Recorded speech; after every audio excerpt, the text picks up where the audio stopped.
అందరికీ good evening అండి. ఈ రోజున ఒక ఇంపార్టెంట్ కేసు కోసం అని చెప్పేసి ప్రెస్ మీట్ నిర్వహించడం జరుగుతుంది. మన గజపతి నగరం పోలీస్ స్టేషన్ లిమిట్స్లో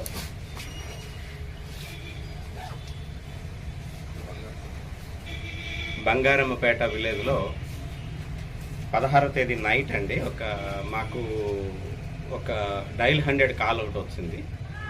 ఆయన ఫోన్ చేసి మా ఇంటి మీదకి అటాక్ వచ్చారు అని చెప్పేసి ఒక కాల్ వచ్చింది. ఆ కాల్ మీద ఇమీడియట్గా సబ్ ఇన్స్పెక్టర్ గారు ఒక టీంని పంపించడం జరిగింది. నైట్ అక్కడికి వెళ్ళేసరికి ఏంటి అని ఎంక్వైరీ చేస్తే ఒక అమ్మాయి చనిపోయింది. ఆ అమ్మాయి తాలూకా సెల్ ఫోన్లో నా చావు కారణం అక్కడ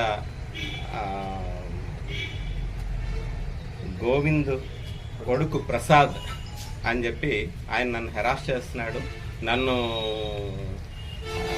రమ్మని చెప్పి ఇబ్బంది పెడుతున్నాడు. ఇంతకుముందు ఆయనతో పాటు నాకు పరిచయం ఉండేది, అది నేను తట్టుకోలేకపోతున్నాను.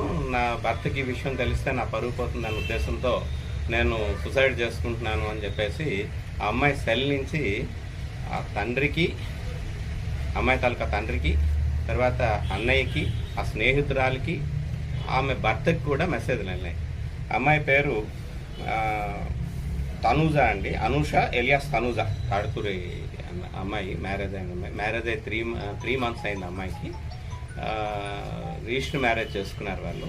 హస్బెండ్ జగదీష్ అని చెప్పేసి ఆయన సిఆర్పిఎఫ్ కానిస్టేబుల్. ఆయన దాని మీద మార్నింగ్ వాళ్ళ ఫాదర్ ఇచ్చిన రిపోర్ట్ మీద 306 ఐపీసీగా ఎఫ్ఐఆర్ ఇష్యూ చేయడం జరిగింది. అంటే సూసైడ్కి కారణం వాళ్ళు ప్రసాద్ అని చెప్పేసి ఎఫ్ఐఆర్ ఇష్యూ చేయడం జరిగింది. అది వితిన్ 7 years ఆఫ్ మ్యారిటల్ లైఫ్లో జరిగింది కాబట్టి మండల్ ఎగ్జిక్యూటివ్ మేజిస్ట్రేట్ గారికి రిక్వెజిషన్ ఇచ్చి ఇంక్వెస్ట్ హోల్డ్ చేయడం జరిగింది. తర్వాత టీమ్ ఆఫ్ డాక్టర్స్తో ఇంక్వెస్ట్ చేయమని చెప్పేసి, పోస్ట్ మార్టం చేయమని చెప్పేసి రిక్వెజిషన్ కూడా పంపించడం జరిగింది. తదుపరి ఈ దర్యాప్తులో భాగంగా ఈ ఇచ్చిన మెసేజెస్లో అది ఎంతవరకు కరెక్టు, ఆయన ఎంతవరకు ఈమెని హరాస్ చేస్తున్నాడు ఏంటి అన్నది దర్యాప్తుని స్వీకరించారు ఎవరు గజపతి నగరం ఇన్స్పెక్టర్ గారు. ఎంక్వైరీ చేయడం మొదలుపెట్టారు. అయితే ఎటువంటి పరిస్థితుల్లో కూడా వాళ్ళిద్దరి మధ్య ఎక్కడ రీసెంట్ మాట్లాడుకోవడం కానీ కాంటాక్ట్స్ ఏం లేవు. దాంతో అనుమానం వచ్చి మేము ఇంకా డీప్గా ఎంక్వైరీ చేసేసరికి ఈ మెసేజెస్ అన్నీ కూడా డెలివరీ అయినవి ఈ అమ్మాయి తాలూకా, చనిపోయిన అమ్మాయి తాలూకా సెల్ నుంచి అన్నీ ఒకే టైంకి డెలివరీ అయినాయి. ఏంటి ఈ ఒకే టైంకి డెలివరీ అయినాయని చెప్పేసి మేము కూడా సస్పెక్ట్ చేయడం జరిగింది. ఇలాగా హస్బెండ్ ఎక్కడున్నాడు అంటే పేరెంట్స్ ఎవరు చెప్పడం లే. ఆయనేమో అక్కడ జమ్మూ కాశ్మీర్లో ఉన్నారు. అంటే పేరెంట్స్ కాదు, ఇన్లాస్, అమ్మాయి తాలూకా తండ్రి వాళ్ళు. ఇక్కడ మాకు తెలియదండి ఎక్కడున్నాడు ఏంటి అనేది, జమ్మూ కాశ్మీర్లో ఎక్కడో జాబ్ చేస్తున్నాడు, ఇక్కడ రాలేదు అన్న. బట్ మా టవర్ లొకేషన్ తీసుకుంటే అది విశాఖపట్నం అని చెప్పేసి వచ్చింది. బట్ చనిపోయింది అమ్మాయి రాత్రి చనిపోయినా సరే ఈయన ఈవినింగ్ పోస్ట్ మార్టం ఎగ్జామినేషన్ వరకు కూడా ఈయన అపేర్ కాలేదు. దాంతో కాస్త సస్పిషియస్ కూడా ఆయన మీద రైజ్ అయింది. ఇలాగా ఈ విషయాలన్నీ కూడా మేము కూడా మా ఎస్పీ గారికి చెప్పడం జరిగింది. టైం టు టైం మేడం గారు కూడా ఇన్స్ట్రక్షన్స్ ఇవ్వడం జరిగింది, ఏ విధంగా దర్యాప్తు చేయాలి, ఏ విధంగా ప్రొసీడ్ అవ్వాలి అన్నది. ఇలాగా పోస్ట్ మార్టం సర్టిఫికెట్ కూడా నిన్న రావడం జరిగింది.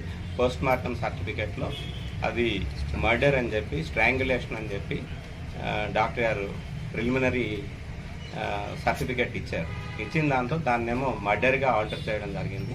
ఆల్టర్ చేసిన తర్వాత ఈ రోజున ఎవరైతే హస్బెండ్ ఉన్నాడో జగదీష్, నక్కా జగదీష్ సిఆర్పిఎఫ్ కానిస్టేబుల్ ఆయన్ని ఈరోజు అదుపులోకి తీసుకున్నారు ఇన్స్పెక్టర్ గారు, ఎస్ఐ గారు, టీం అంతా కూడాను. తీసుకొని ఆయన్ని ఇంటరాగేట్ చేస్తే అంటే ఎందుకు ఈ విధంగా జరిగింది, ఏంటి మెసేజ్లు అన్నీ కూడా ఒకే టైంకి ఎట్లా వెళ్ళినాయి, ఏంటి నువ్వు ఇక్కడనే ఉండి కూడా ఎందుకు నువ్వు రాలేదు, ఆ ఊరు కూడా రాలేదు అంటే దాని మీద ఆయన ఇంటరాగేషన్లో అదే మీడియేటర్ సమక్షంలో ఆయన తెలియపరిచింది ఏంటంటే ఆల్రెడీ వీళ్ళు చదువుకునే స్టేజ్ నుంచి ఈ అమ్మాయితో పాటు పరిచయం ఉంది, కొంతకాలం ప్రేమించుకున్నారు. తర్వాత మళ్ళీ ఈయనేమో జమ్మూ కాశ్మీర్ అదే ట్రైనింగ్కి వెళ్ళడం జరిగింది. మధ్యలో గ్యాప్ వచ్చింది. తర్వాత అమ్మాయి ఇంకెవరినో ప్రేమించింది, ఆ మ్యారేజ్ ఫెయిల్ అయింది. తర్వాత అగైన్ మళ్ళీ ఇంతో టచ్లోకి వచ్చింది. వచ్చిన తర్వాత కూడా ఈ పేరెంట్స్ ఒప్పుకోలేదు, అబ్బాయి తాలూకా పేరెంట్స్ ఒప్పుకోకపోయేసరికి ఈవిడ వెళ్ళి ఫోర్స్ఫుల్గా ఆయన ఇంటి దగ్గర కూర్చొని నన్ను పెళ్లి చేసుకుంటే కానీ కాదు, లేదు అని ఉంటే నేను చనిపోతానని బెదిరించేసరికి ఆయన మ్యారేజ్ చేసుకున్నాడు. మ్యారేజ్ చేసుకున్న తర్వాత కూడా కొద్దిగా ఈ అమ్మాయిని సస్పెక్ట్ చేస్తూ ఉన్నాడు. అదే రోజు పండుగ జరుగుతుంది, బంగారంపేట విలేజ్లో వారాల పండుగ జరుగుతుంది. ఈయన అమ్మాయికి అంటే ఈయన అక్కడ రావడం జరిగింది, అంటే పండగకి ముందు అక్కడ సెలవు పెట్టుకొని రావడం జరిగింది. ఏదో టాస్క్ మీద వచ్చాను నేను అని చెప్పేసి బెంగళూరు వెళ్ళాలి అని చెప్పి ఈ అమ్మాయినేమో విజయనగరం తీసుకొని వచ్చి ఇద్దరు కలిసి ఒక 3 days ఒక లాడ్జ్లో ఉండడం జరిగింది, ప్రైవేట్ లాడ్జ్లో. తర్వాత నేను బెంగళూరు వెళ్ళిపోతున్నానని చెప్పేసి ఆయన వెళ్ళిపోయాడు. అమ్మాయి వచ్చేసింది విలేజ్కి. వచ్చిన తర్వాత ఆ రోజు పండగలోని ఈయన వెళ్ళి అమ్మాయి తాలూకా మూమెంట్స్ అబ్జర్వ్ చేస్తున్నాడు. అబ్జర్వ్ చేస్తూ వాళ్ళ ఇంటికి వెళ్ళకున్నాను. తర్వాత ఏదో సెల్ ఫోన్తో సిగ్నల్ చేసి అమ్మాయిని రమ్మనమని చెప్పేసి ఇచ్చేసరికి నువ్వెందుకు ఈ విధంగా వస్తున్నావు, నీ మీద చాలా కంప్లైంట్స్ వస్తున్నాయి, ఇది అది అని చెప్పేసి మాట పెరిగేసరికి చక్కని ఆయన ఆల్రెడీ ప్రిపేర్డ్ అయి ఉన్నాడు అనమాట. అమ్మాయిని చంపేద్దామని ప్రిపేర్ అయి ఉండి ఆయన జేబులోకి తీసుకొస్తున్న ఈ నైలాన్ తాడుతోటి మా బ్లౌజెస్ వేసుకొని, ఈయన హైట్ ఎక్కువ, అమ్మాయి హైట్ తక్కువ, చక్కని మెడకి బిగించి పైకి ఎత్తేసాడు. పైకి ఎత్తేసరికి వెంటనే అమ్మాయి అన్ఎక్స్పెక్టెడ్గా ఉంటూ స్పాట్లో చనిపోయిన అమ్మాయిని అక్కడనే మళ్ళీ కూడా